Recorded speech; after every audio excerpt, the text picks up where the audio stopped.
Manna fam, what is up? It's Dee coming at you with day 6, and it's our final day of this week's Morning Manna.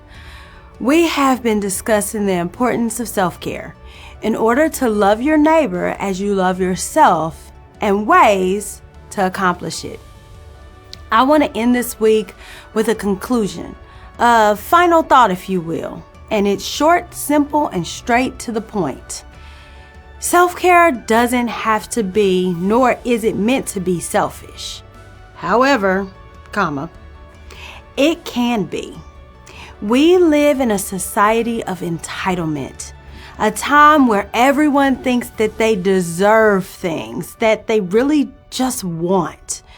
We honestly aren't deserving of anything, and the things that God has given us are absolutely a gift that we didn't and cannot earn.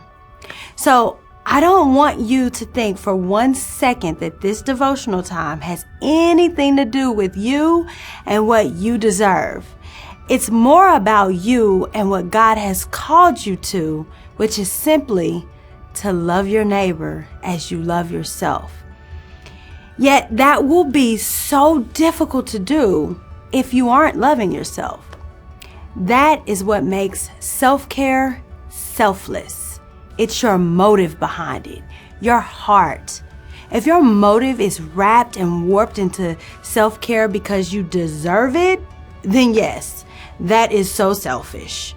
But if your heart is aligned with God's heart and it is taking care of you to give those who you are called to love in the absolute best parts of you, then you are on the right track.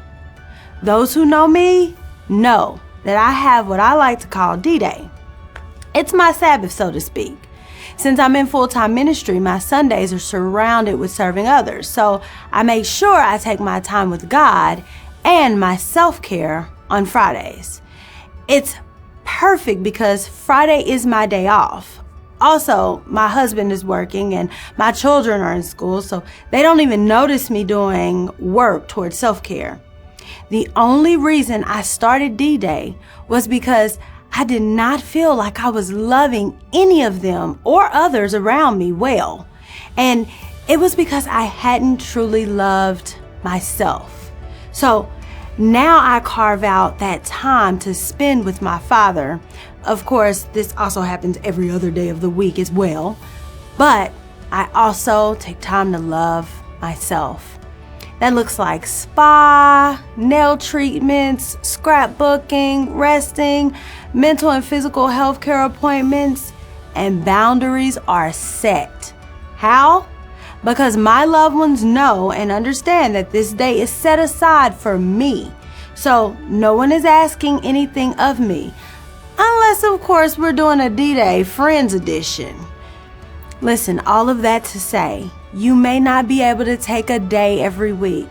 You may not always be able to spend money, but you can find things that you enjoy that will allow you to love and care for yourself. So start carving out some time specifically to better what it is you have to offer to your neighbor. I promise you, you will see God's blessing on you as well as Him using you to bless others as you can now truly love them as you love yourself because you're actually loving yourself.